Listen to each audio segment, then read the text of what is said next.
Welcome. Today we're going to talk about the order of operations. Please copy this problem into your notes and then pause the video and solve it. The problem is 2 plus 3 times 7. Okay, so you've solved the problem and you probably got one of these answers. Either you got 35 or 23. Try and figure out how you could have gotten the other answer. Now think about this. Does it make sense that there could be two different answers to a simple problem like this? Which one's actually the correct answer? The order of operations was invented to avoid this kind of confusion so that we'll all get the same answer every time we do a problem. The correct answer in this case was 23, and you'll understand why once you learn about the order of operations.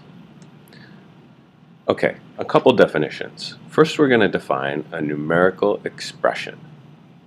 A numerical expression consists of numbers, operations, and sometimes grouping symbols. Okay, so numerical expressions are basically anything that has plus, minus, multiply or divide in it, and just numbers, no variables. Okay, grouping symbols indicate operations that should be performed first, and the grouping symbols include parentheses, brackets, fraction bars, absolute value signs, and radical signs. And there's other grouping symbols too, I'm sure. To evaluate an expression means to find the value of the expression. In other words, to solve it. Okay, so you're going to see this frequently in assignments or on tests. It'll say evaluate the expression, and your job is to solve it. To make sure everyone gets the same result when evaluating an expression, mathematicians use a set of rules called the order of operations. And I'm going to show you how I remember the order of operations. I remember this simple little saying. Green extraterrestrials might drive around stars. Now, many of you have probably already learned the order of operations as please excuse my dear Aunt Sally, but for reasons of my own, I prefer this. Green extraterrestrials might drive around stars. This is GEMDAS, G-E-M-D-A-S. The G stands for grouping symbols, the first step of the order of operations. E is for exponents, the second step.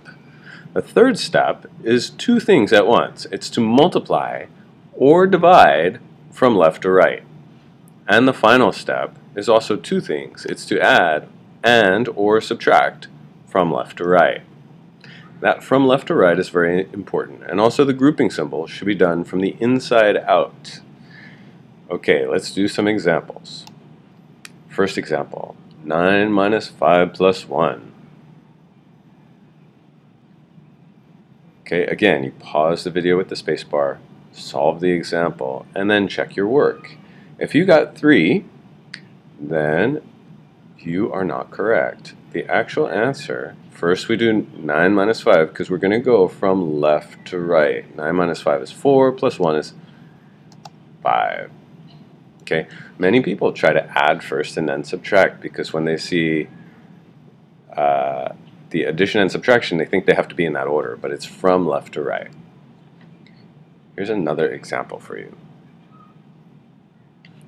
And yes, we want to multiply and divide from left to right. So 18 divided by 3 equals 6, and 6 times 6 is 36.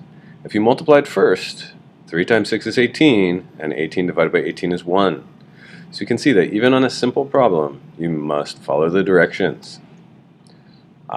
Here's a nice example. Okay, are there grouping symbols? No. Exponents? No. So we multiply and divide from left to right. First, 1 times 2 is 2. Then 6 divided by 3 is also 2. And now add and subtract from left to right. 5 minus 2 is 3. 3 plus 2 is 5. The answer is 5.